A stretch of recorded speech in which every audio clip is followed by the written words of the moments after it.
Si abang maco menceritakan masa lalunya kepada seorang pria, bro. Akan tetapi dari belakang si gadis cantik mendengarkan pembicaraan mereka. Dia mendengarkan si abang yang menceritakan bahwasanya kerajaan yang dimiliki si gadis cantik sekarang dulunya itu adalah milik mereka. Dan kakeknya adalah raja di sana, bro. Kakeknya adalah orang yang pecinta damai dan juga sangat rendah hati. Setiap hari kakeknya itu bersama si abang yang masih kecil membantu rakyat miskin. Bahkan ayah dan ibu serta keluarganya yang lain pun mengikuti kakek mereka, bro, saling berbagi dan membantu orang lain. Selang tak berapa lama terlihat ada sekelompok orang yang mendatangi istana mereka, bro. Ternyata dialah ayah si gadis dan seluruh keluarganya. Mereka pun langsung masuk ke dalam dan berjumpa dengan sang raja. Ternyata kedatangan mereka ke sana ingin meminang putrinya sang raja untuk adiknya, bro. Aku sih setuju saja, kata raja itu. Tapi itu semua tergantung kepadanya, dia mau atau tidak. Wanita ini pun melihat calonnya, bro. Semua orang menunggu jawaban wanita itu, bro. Tapi ternyata dia tidak mau. Melihatnya, Takur dan seluruh keluarganya pun sangat kecewa karena ditolak oleh wanita itu. Setelah itu mereka pun pulang. Tapi pria ini tidak terima karena wanita itu berani menolaknya, bro. Dia melampiaskan kemarahannya dengan minum kopi. Ketika sudah oleng-oleng, dia pergi ke istana mereka lagi. Ternyata dalam keadaan oleng itu dengan paksa dia ingin membawa si wanita, bro. Melihat adiknya disakiti, ayah si abang ini pun sangat marah. Dia mendekatinya. Dengan amarahnya dia melepaskan pria itu ke tembok sehingga kepalanya pun terhempas dan akhirnya pria itu tewas saat itu juga. Mendengarkan berita kematian adiknya, si Takur ini pun sangat marah, bro. Dia langsung mendatangi istana mereka.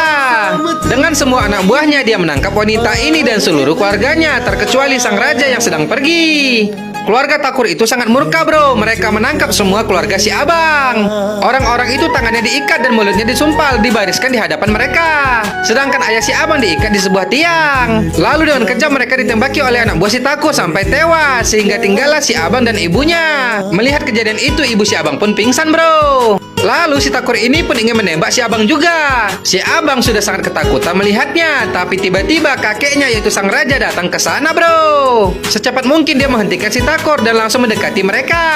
Melihat si abang yang dalam bahaya, raja itu pun berkata, "Lepaskanlah dia, kau telah membunuh yang lainnya. Apa ini tak cukup bagimu? Kau telah mengambil banyak nyawa keluargaku, sedangkan keluargamu hanya satu nyawa yang hilang. Aku mohon lepaskanlah dia."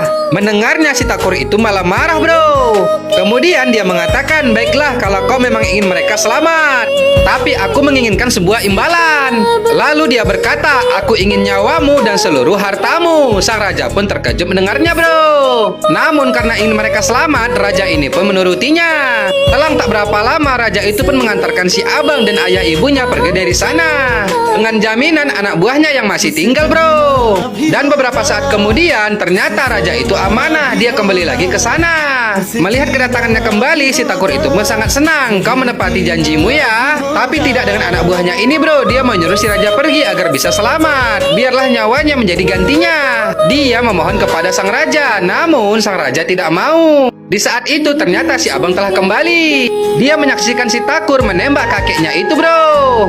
Dia sangat terpukul melihat kakeknya ditembaki si Takur sampai beberapa kali. Sembari menahan tangis, dia melihat kakeknya itu yang mulai terjatuh dan akhirnya kakeknya pun tewas, bro. Setelah itu mereka pun pergi dari sana. Begitulah cerita si abang. Sedangkan gadis ini dia jadi tahu siapa si abang sebenarnya.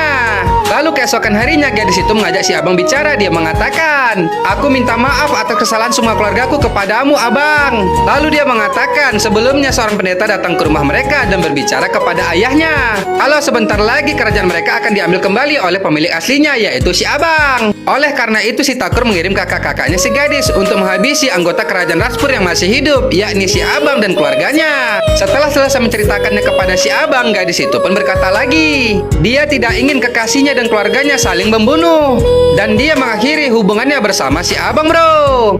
Sembari menahan tangis, dia pun menyuruh si abang untuk pergi dari sana. Setelah itu dia pun pergi sambil menghapus air matanya itu. Wadidaw, semakin seru ceritanya, bro. Hahaha. Oke, bro, bagaimanakah cerita selanjutnya? Jangan lupa tonton terus ya.